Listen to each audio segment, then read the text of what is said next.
আনাস রাদিয়াল্লাহু তাআলা আনহু হতে বর্ণিত, রাসূলুল্লাহ সাল্লাল্লাহু আলাইহি ওয়াসাল্লাম তবুক যুদ্ধের অভিযান থেকে ফেরার পথে, তিনি তো মদিনা থেকে যুদ্ধ করতে গেছেন, তবুকের যুদ্ধ করতে গেছেন। তো সেখান থেকে ফেরার পথে যখন তিনি মদিনার নিকটবর্তী হলেন, ফাতানা মিনাল মদিনা, মদিনার নিকটবর্তী হলেন, তখন তিনি সাহাবীদেরকে উদ্দেশ্য করে লক্ষ্য করে বললেন যে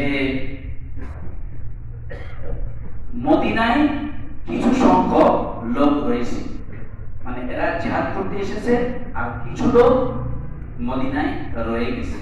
তাদের উদ্দেশ্যে রাসূল এই সাহাবীদেরকে বলতেছেন যে মদিনায় কিছু লোক রয়ে গেছে।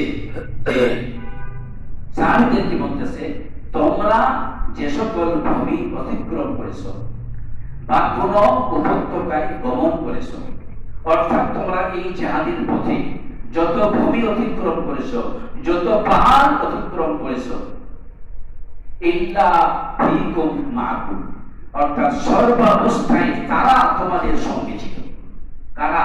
যারা মদিনায় রয়ে গেছে, যারা জিহাদে যায়নি, আসেনি, তাদের কথা বলতেছে যে তোমরা জিহাদ করতে এসে যত ভূমি, যত রাস্তা, যত পাহাড় অতিক্রম করেছো, তারা সর্বাবস্থায় তোমাদের সঙ্গে ছিল।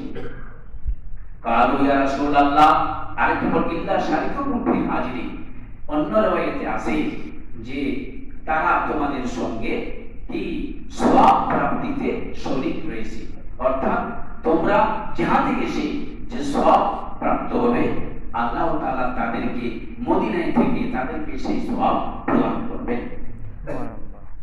কালু ইয়া রাসূলুল্লাহ, লোকেরা জিজ্ঞেস করলো, ইয়া রাসূলুল্লাহ ওয়া হুম বিল মদিনাতে, অথচ তারা তো মদিনায় রয়ে গেছে। কালা ওয়া হুম বিল মদিনা, রাসূল বললেন হ্যাঁ, তারা মদিনায় রয়ে গেছে, এটা ঠিক, এটা সত্য, কিন্তু হাবাসহুমুল উযর, অসমর্থতাই তাদেরকে তোমাদের সঙ্গে যেতে বিরত রেখেছে। অসমর্থতাই তাদেরকে তোমাদের সঙ্গে যেতে বিরত রেখেছে, অর্থাৎ তারা যে যায়নি, তাদের শক্তি সামর্থ্য ছিল না, তারা ছিল অসুস্থ, কেউ ছিল ল্যাংড়া, কেউ ছিল অন্ধ, কেউ ছিল অন্ধ, যেমন সাহাবী ইবনে উম্মে মাকতুম, অন্ধ সাহাবী, জিহাদে যাওয়ার জন্য তার আগ্রহ আছে কিন্তু অন্ধ ব্যক্তি। এইরকম মাজুর লোকদের জন্য ময়দানে, রণাঙ্গনে যাওয়ার ব্যাপারে রাসূল সাল্লাল্লাহু আলাইহি ওয়াসাল্লাম অব্যাহতি দান করেছেন। এই যে বলছেন ইল্লা কানু মাআকুম, সর্বাবস্থায় তারা তোমাদের সঙ্গে ছিল, এর অর্থ হলো যদিও তারা রণাঙ্গনে তোমাদের সঙ্গে ছিল না, কিন্তু একনিষ্ঠ, একবারে নিষ্ঠার সাথে তারা তোমাদের জন্য কি করেছে? দোয়া করেছে, তোমাদের বিজয় কামনা করেছে, তোমাদের কল্যাণ কামনা করেছে। তারা মদিনায় থেকে তোমাদেরকে ভুলে নাই। তোমরা যতক্ষণ পর্যন্ত না ফিরে আসবে, ততক্ষণ পর্যন্ত তারা তোমাদের স্মরণেই থাকবে। তারা তোমাদের জন্য দোয়া করছে, তোমাদের মঙ্গল কামনা করছে।